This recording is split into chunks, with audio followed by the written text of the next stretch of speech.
আমি আপনাদের সবার মুখ থেকে আওয়াজ শুনতে চাই, সবাইকে দিয়ে চাকরি হয়, সবাইকে দিয়ে ব্যবসা হয়, সবাইকে দিয়ে বিদেশ হয়।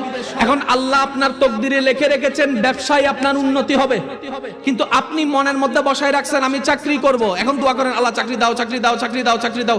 আল্লাহ কয় তোর লাইন রাখছে আমি ব্যবসায়, তুই চাকরির দিকে দৌড়াস কা।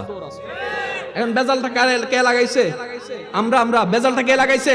যদি আমরা সেই দোয়াটা এমন ভাবে করতাম, মাওলা আমাদের ভবিষ্যৎ আমাদের জানা নাই, কোনটা ভালো কোনটা মন্দ আমরা কিচ্ছু বুঝি না, আজকে ভালো মনে হয় কালকে যাইয়া খারাপ প্রমাণিত হয়, কিচ্ছু জানি না। মাওলা আমার জীবনে কিছু চাওয়ার নাই, আমার সমস্ত জীবন, সমস্ত স্বপ্ন, সমস্ত আশা, সমস্ত চাওয়া তোমার রহমতের খুশির উপর ছেড়ে দিলাম, তুমি দয়া করে যা দাও সেটাতে আমি খুশি হয়ে যাব।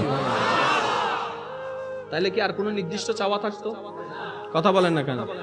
মা বাবারে কলঙ্কিত কইরা, বাইরে জায়গায় বিয়ে কইরা 6 মাসও টিকতে পারে নাই, এমনও অনেক কাহিনী। আমি কইলাম কি তারে এত যুদ্ধ করে বিয়েটা করছস, কোর্টের মধ্যে ফালাইয়া বিয়ে করছস, এখন কি ভুল করছি? আমাদের সিদ্ধান্তের মধ্যে সঠিকও হতে পারে, একটু সবাই মিলে বলেন না ভাই, আমাদের সিদ্ধান্তের সঠিকও হতে পারে, ভুলও হতে পারে, কিন্তু আল্লাহর সিদ্ধান্তে কখনো ভুলের